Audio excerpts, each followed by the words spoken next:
Friends, এই ভিডিওর মাধ্যম দিয়ে আমরা পেট্রোল এবং ডিজেলের দাম ওয়েস্ট বেঙ্গলের সিটিগুলোতে কি চলছে সেটা জেনে নেব। তো ফ্রেন্ডস, আজকে 14ই ডিসেম্বর 2024। আজকে 1 লিটার পেট্রোলের দাম চলছে 105 টাকা 1 পয়সা। এটা কিন্তু কলকাতাতে চলছে। এবার আমরা দেখব সিটি ওয়াইজ কি রেট চলছে আজকে।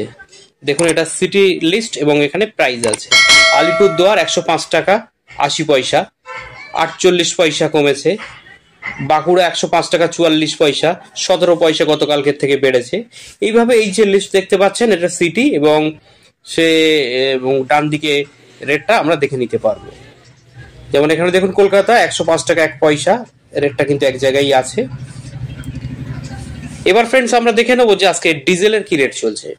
ডিজেলের 1 লিটারের দাম চলছে 91 টাকা 82 পয়সা। এবার সিটি ওয়াইজ একটু দেখে নেবো এই লিস্টের মাধ্যম দিয়ে। দেখুন, এখানে সিটি এবং এই প্রাইসটা আছে এখানে। আলিপুরদুয়ার 92 টাকা 55 পয়সা, 45 পয়সা কমেছে, মাইনাস আছে। তো এইভাবে আমরা কিন্তু এই লিস্টের মাধ্যম দিয়ে আমরা মেন সিটি এবং ডিজেলের কি রেট চলছে দেখে নিতে পারি। দেখুন, কলকাতাতে 91 টাকা 82 পয়সা যে রেট ছিল সেটা আছে। নদিয়াতে আবার 92 টাকা 34 পয়সা, 48 পয়সা কমেছে। তো ফ্রেন্ডস, এই ছিল ভিডিও। চ্যানেল নতুন হলে চ্যানেলটি সাবস্ক্রাইব করে পাশে থাকা বেল আইকনে ক্লিক দিয়ে সঙ্গে থাকবেন। আর ভিডিও ভালো লাগলে অবশ্যই লাইক করবেন। Thank you.